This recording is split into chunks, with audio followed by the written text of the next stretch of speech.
নমস্কার বন্ধুরা, বন্দনাস কিচেনে আপনাদের স্বাগত। আজ আমি আপনাদের সাথে পাস্তা রেসিপি শেয়ার করতে চলে এসেছি। ঘরে যদি ছোট বাচ্চা থাকে, প্রতিদিন সন্ধ্যাবেলা কিছু না কিছু টিফিন করতেই হয়। আজ আমি আমার মেয়ের জন্য পাস্তা করছি। পাস্তা এক একজন এক এক রকমভাবে করে, আমি এইভাবেই করছি। প্রথমে সাদা তেলের মধ্যে কটা কাঁচা লঙ্কা ভেজে নিয়েছি, তারপরে পেঁয়াজ ভেজে নিলাম। পেঁয়াজ ভাজার সময় অল্প একটু নুন দিলাম, তাহলে পেঁয়াজটা তাড়াতাড়ি ভাজা হয়ে যায়।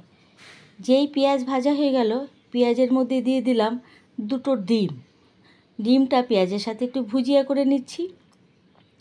এদিকে আমি পাস্তা ভালো করে জল দিয়ে সিদ্ধ করে ধুয়ে রেখেছি।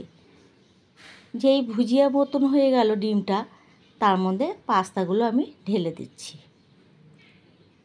দিয়ে 2-3 মিনিট একটু ভেজে নিচ্ছি। এইবারে আমি চাউমিন মশলা দিয়ে দিলাম। এর মধ্যে পাস্তা মশলাও দেওয়া যায়, চাউমিন মশলাও দেওয়া যায়, ম্যাগি মশলাও দেওয়া যায়। আমি চাউমিন মশলাটাই দিলাম। এইবারে দিয়েছি টমেটো সসটা ভালো করে দিয়ে আবার একটু ভালো করে নেড়ে টেড়ে নিলাম। নিয়ে হয়ে গেছে আমার পাস্তা। এবারে নামিয়ে রাখলেই হবে।